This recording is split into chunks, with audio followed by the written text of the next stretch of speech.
before the city awakens, before the streets fill with footsteps, before voices rise among the ancient pathways, Kyoto begins its day in silence. Surrounded by mountains and shaped by centuries of tradition, this city carries a story unlike any other. For more than 1,000 years, Kyoto has been a place where history, nature, and human creativity exist in harmony. Here, the past is not something distant. It lives in the wooden beams of old houses, in the careful design of gardens, in the sound of temple bells carried across the valleys, and in traditions that continue from one generation to the next. Kyoto is not simply a destination, it is a living landscape of memory, a place where every season reveals a different expression of beauty, where every path leads toward another chapter of history. To understand Kyoto, we must first understand the journey that created it. In the year 794, Japan established a new capital in a valley surrounded by mountains. The city was named Heian-kyo, the capital of peace and tranquility. Designed according to ancient principles of order and balance, the city reflected the aspirations of an emerging civilization. Wide avenues divided the capital. Palaces, temples, and residences were carefully arranged. Culture flourished within its walls. For centuries, Kyoto became the center of Japanese political life, artistic expression, and spiritual development. It was here that poetry was refined, where literature found its voice, where architecture evolved into an art form, and where traditions were shaped that would influence Japan for generations. But Kyoto's importance was never only about power. Its true strength came from creativity, from artisans who transformed simple materials into works of beauty, from monks who searched for deeper understanding, from artists who discovered meaning in simplicity. Over time, the city became a place where beauty was not separated from everyday life. A tea bowl, a garden path, a carefully arranged flower. Each could become an expression of harmony. Although centuries brought conflict and change, Kyoto endured. Its temples survived, its traditions continued, its spirit remained. Kyoto's relationship with nature has always been deeply connected to its spiritual identity. The mountains surrounding the city are not merely a backdrop, they are part of the story. They protect the valley, they inspire reflection, and they provide a sacred connection between humanity and the natural world. Across Kyoto, hundreds of temples and shrines stand among forests, gardens, and streams. Each location carries its own atmosphere. Some invite quiet meditation, others celebrate moments of life and renewal. At Kiyomizu-dera, wooden terraces extend above the hillside, offering a view across the changing seasons. In spring, blossoms surround the temple. In autumn, forests transform into waves of color. In winter, snow creates a landscape of remarkable stillness. The beauty of these places is not created by decoration alone, it comes from balance. The relationship between architecture and landscape, between human hands and natural forms, between movement and silence. At Kinkaku-ji, the famous golden pavilion appears almost as a reflection of another world. Its image changes with the sky, with the water, with the passing seasons. The temple reminds visitors that beauty is never completely still. It exists because everything around it continues to change. This understanding of impermanence has shaped much of Japanese aesthetics, the appreciation of a moment precisely because it will not last forever. A falling cherry blossom, a morning mist disappearing beneath the sun. The final notes of a temple bell fading into the distance. These moments are precious because they are temporary. In Kyoto, beauty is often found not through abundance, but through simplicity. A garden does not need to contain everything. Instead, it creates space for imagination. A single stone may represent a mountain. A small stream may suggest an entire river. A carefully placed tree may express the passage of time. These gardens are not simply landscapes, they are philosophical expressions. They invite visitors to slow down, to observe, to discover meaning in small details.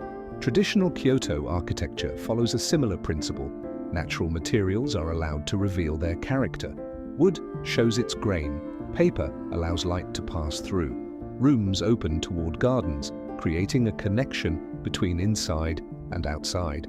The boundary between human spaces and nature becomes almost invisible. For centuries, Kyoto's artisans have preserved techniques requiring patience and precision. A craftsman may spend years mastering a single skill, not because perfection is easily achieved, but because the process itself has meaning. Every movement carries knowledge passed down through generations. Every creation becomes part of a much larger story. In Kyoto, tradition is not frozen in the past. It continues through practice, through dedication, through people who believe that some things are worth preserving. As evening settles over Kyoto, the ancient city reveals another side of itself. The temples become quiet, the streets become illuminated by warm lantern light, the sounds of modern life slowly blend with echoes from the past. This is the remarkable character of Kyoto. It does not exist as a memory of another age. It continues. The same pathways walked by generations before are still traveled today. The same mountains continue to watch over the city. The same seasons continue their endless cycle of change. But Kyoto's greatest story is not only found in its monuments, it is found in the people who continue to give those places meaning, in the traditions that survive, in the moments of beauty that are carefully protected, and in a quiet philosophy that reminds us the most meaningful things in life are often the ones we take the time to notice. Every morning in Kyoto begins with small gestures, a door opening, a cup of tea being prepared, a garden being carefully maintained, a tradition being quietly continued. These moments may appear simple, but within them exists a deeper connection to the past.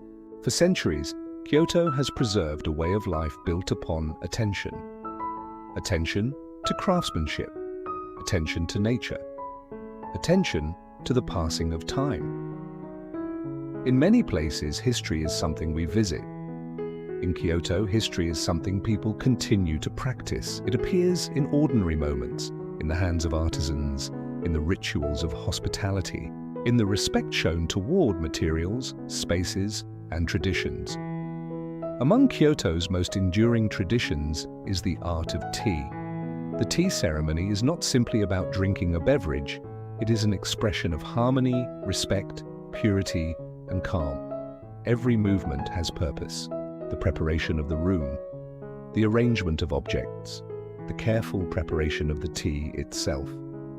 Nothing is accidental. The ceremony teaches an appreciation for the present moment, a reminder that even an ordinary experience can become meaningful when approached with care. Beyond tea, Kyoto's cultural identity lives through its craftspeople. For generations, artisans have transformed natural materials into objects of beauty and purpose.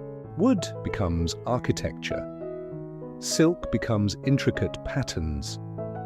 Clay becomes vessels carrying both function and artistic expression. These crafts require patience. Many skills cannot be mastered quickly. They are learned through repetition, through observation, through years of dedication. In Kyoto's historic districts, the past continues to meet the present. Wooden buildings line quiet streets. Lanterns illuminate traditional neighborhoods. Here, visitors may encounter the world of Geiko and Maiko, whose arts represent a long tradition of music, dance, and hospitality. Kyoto's story is inseparable from the changing seasons.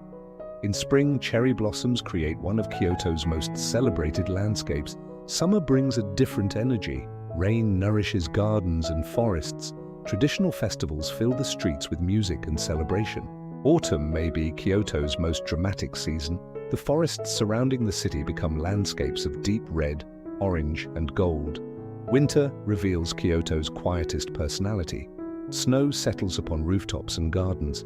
The absence of color reveals a beauty found in silence. Kyoto is not a city trapped in the past.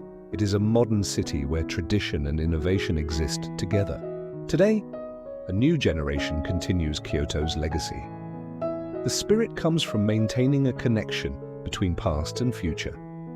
A city is not defined only by what it builds. It is defined by what it chooses to remember. And in Kyoto, The past is not behind us, it walks beside us. Kyoto remains as a reminder of beauty in harmony with time